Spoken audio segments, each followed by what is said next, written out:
सभी को प्रणाम। हम पढ़ रहे हैं वाग् में उपासना समर्पण योग ऑडियो 17। तो आइए परम पूज्य गुरुदेव वंदे माता जी से, आदिशक्ति से, समस्त ऋषि सत्ताओं से प्रार्थना करते हैं कि हमारे भीतर भी वो प्रेम जाग जाए। प्रेम की एक बूंद भी अगर जीवन में जाग गई, सच्चे विशुद्ध प्रेम की अगर एक बूंद भी हृदय में जाग जाए तो जीवन बहुत सुंदर हो सकता है। और गुरुदेव हमें स्टेप बाय स्टेप इसके बारे में समझा रहे हैं। तो पिछले स्वाध्याय में गुरुदेव बता रहे थे कि प्रेम एक ऐसा अमृत है कि अगर हृदय में सच्चा प्रेम जाग जाए तो वो पत्थर को भी पिघला सकता है। और जब पत्थर को पिघला सकता है तो मनुष्य तो क्या चीज़ है। मूर्तियों में और कागज़ के बने हुए चित्रों में हमें भगवान प्राप्त हो जाते हैं और उनके हमें आनंद, अनुभूति, प्रत्युत्तर मिलने लगते हैं। तो मनुष्य जो है कैसे प्रेम विहीन रह सकता है। लेकिन हम अपने आप से ये प्रश्न करें कि क्या हम किसी से वो विशुद्ध सच्चा प्रेम विदाउट एक्सपेक्टेशंस कर पाए। अगर हम आज भी हर्ट होते हैं, हमको दुख लगता है, बुरा लगता है, अंदर अंतःकरण में गांठें बनी हुई हैं, तो फिर हम अभी प्रेम शायद सच्चा नहीं कर पाए और भीतर जाने की आवश्यकता है। आगे गुरुदेव लिख रहे हैं, यदि प्रेम के बदले प्रेम का प्रत्युत्तर ना भी मिले, अपने को ठगे जाने और घाटे में रहने का अवसर आए, तो भी उसकी हानि केवल भौतिक हानि ही रहेगी। प्रेम की दिव्य अनुभूतियाँ अपने अंतःकरण में जब उठती हैं तो वहाँ पुष्प वाटिका की तरह सौंदर्य और सुगंध का साम्राज्य छाया रहता है। उसका आनंद तो अपने को मिलता ही है। आत्मा की सबसे बड़ी अनुभूति प्रेम ही है। उसका रसास्वादन होते रहने से आत्मतृप्ति, आत्मसंतोष और आत्मोल्लास का जो हर घड़ी लाभ होता रहता है, उसकी तुलना में यदि कुछ भौतिक हानि उठानी भी पड़े तो वह तुच्छ एवं नगण्य ही मानी जाएगी। अब गुरुदेव कह रहे हैं ये यात्रा क्यों कठिन पड़ती है जान पड़ने में, कि कई बार सांसारिक रूप से ऐसा लगता है कि ठगे गए, लोगों ने पागल बना दिया, संसार ने बेवकूफ़ बना दिया, हमारी हानि कर दी। लेकिन कोई आपकी क्या हानि कर सकता है? ज़्यादा से ज़्यादा कोई हमारी क्या हानि करेगा? हमको धोखा दे देगा, हम पे गुस्सा कर लेगा, चीख लेगा, चिल्ला लेगा, रुपए पैसे से वंचित कर देगा। क्या हानि कोई हमारी ज़्यादा कर सकता है? आपके स्वाभिमान को चोट पहुंचा देगा। लेकिन जब मान अपमान बचा ही नहीं, सब कुछ तो परमात्मा के चरणों में डाल दिया, तो ये सब चीज़ें इम्पैक्ट करेंगी क्या कहीं? आत्मा से केवल सामने वाले के लिए कल्याण का भाव निकलेगा, मन से केवल कल्याण का भाव निकलेगा। तो संसारिक दृष्टि से लग सकता है कि सब कुछ उथल पुथल हो गया, सब कुछ छूट गया। लेकिन असल में आंतरिक जो अंदर प्राप्त हो रहा है ना, उसके आगे संसार का ये जो खोया है वो कुछ भी नहीं है। फिर वो उसकी महत्ता नहीं होती, वो उसकी इम्पोर्टेंस ही नहीं होती। क्योंकि जो अंतःकरण में बीज खिल गया, मतलब फूल खिल गया, उसकी जो सुगंध है वो तो हम हर पल महसूस कर रहे हैं। मतलब उसको कैसे समझाएं, वो गूंगे का गुड़ जैसा है शायद, या व्हाटएवर, बट एक अंदर की फीलिंग है वो एक। और वो फीलिंग इतनी दिव्य है कि वो किसी के लिए नेगेटिव कभी सोचने ही नहीं देगी, किसी भी हाल में सोचने नहीं देगी। आगे, प्रेम की एक एक बूंद के लिए यह दुनिया तरस रही है। अनावृष्टि काल में पानी का जैसा अकाल रेगिस्तानों में पड़ता है, वैसा ही प्रेम दुर्भिक्ष आज सर्वत्र संसार में छाया हुआ है। प्रेम के नाम पर ठगी, चापलूसी, वासना और शोषण की प्रवंचना तो खूब बढ़ रही है, पर सच्चा प्रेम जिसमें आत्मदान और निस्वार्थ सेवा का ही समावेश होता है, अब देखने को नहीं मिलता। अब गुरुदेव कह रहे हैं बहुत रेयर है कि ऐसा प्रेम मिले। हमें लगता है कि हम प्रेम कर रहे हैं, पर एक्चुअली हम कर नहीं पा रहे, क्योंकि हम शरीर भाव में अभी प्रेम कर रहे हैं। हम जैसा प्रेम चाह रहे हैं, हम अभी आत्मस्तर का प्रेम चाह भी नहीं रहे, हम शरीर भाव का ही प्रेम चाह रहे हैं। तो जब ये दोनों लेन देन चल रहे हैं तो कैसे वो दिव्यता हमारे भीतर समावेश करेगी जिसकी आवश्यकता है। और इस कलयुग में तो उसकी बहुत ज़्यादा आवश्यकता है कि ज़्यादा से ज़्यादा लोग इस सच्चे प्रेम को समझ जाएं। और सच्चे प्रेम का मतलब केवल एक ही है, निस्वार्थ सेवा। अपने आप को बिल्कुल ख़त्म कर देना, बिल्कुल गायब कर देना, भूल जाना अपने मैं को। अपने सद्गुरु से मिलना है तो खुद को भूल जाओ, खुद को भूल के वो सद्गुरु स्वयं प्रकट हो जाएगा, जितने अंशों में वो चाहेगा, जब वो चाहेगा। आगे, अब देखने को इस आध्यात्मिक विभूति के अभाव में जीवन नीरस बन रहे हैं। जो सब और खोया सा, सब और अभाव सा दिखाई पड़ता है। यदि सच्चे प्रेम के कुछ क्षण भी किसी को प्राप्त हो जाते हैं तो सचमुच ही उसके सारे अभाव दूर हो जाते हैं। ये एकदम सत्य है आत्मा के। अगर एक बूंद भी प्राप्त हो गई ना तो कोई अभाव जीवन में आ ही नहीं सकता, क्योंकि वो एक बूंद पूरा जीवन जीने के लिए पर्याप्त है। आनंद है उस एक बूंद में। हम अपने भीतर सच्चे प्रेम की भावनाएं जागृत करें, दूसरों को अपना माने, फलस्वरूप हम भी सच्चे प्रेम का आस्वादन कर पाएंगे, उससे वंचित नहीं रहेंगे।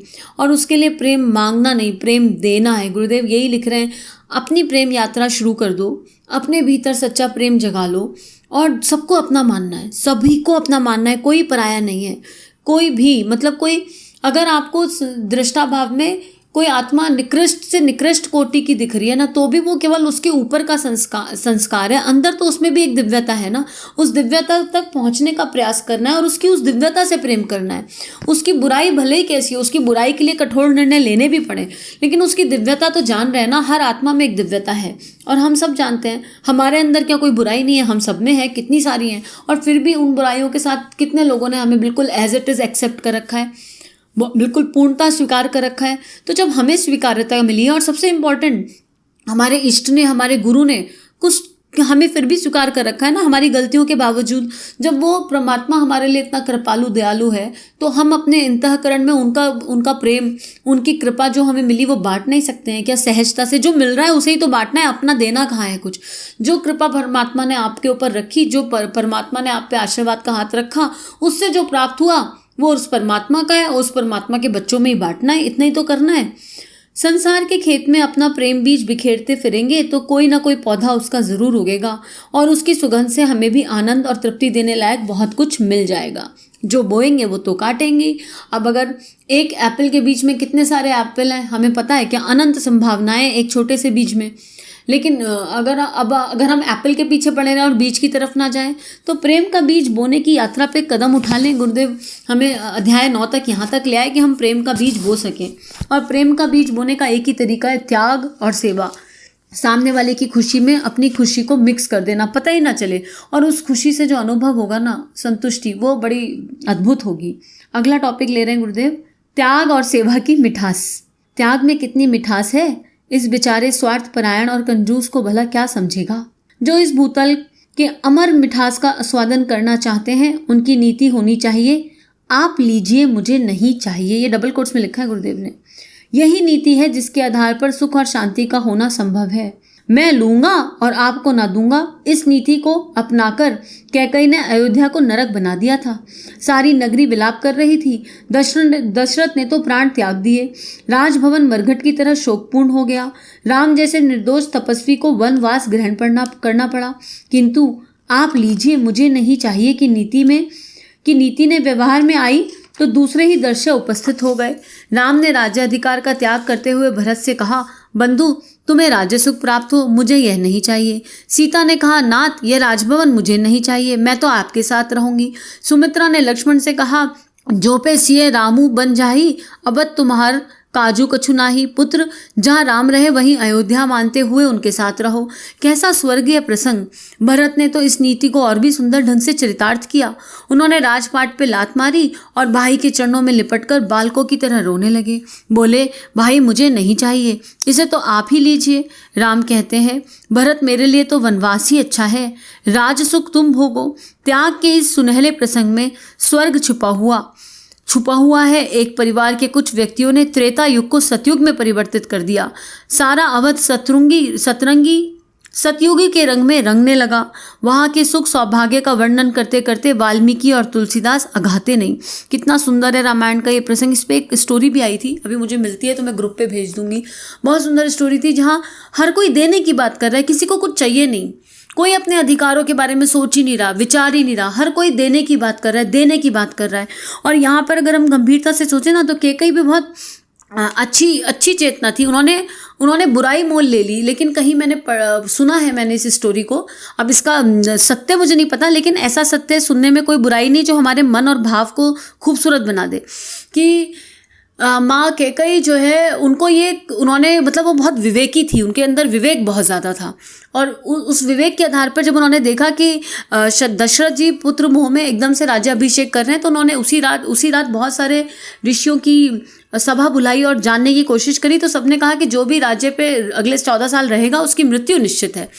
और इसलिए कैकई ने भरत की मृत्यु को चुन लिया अंदर खाने। देखा जाए अगर ये प्रसंग मुझे सुन के बहुत अच्छा लगा कि हम क्यों किसी के लिए नई अपने मन में गलत धारणा क्यों हम कैकई माँ के लिए भी गलत धारणा बनाए। हमको क्या पता, हमने कोई वो जीवन जिया, लेकिन कैकई नहीं जो होती तो राम जी का चरित्र उजागर होके कहाँ आता।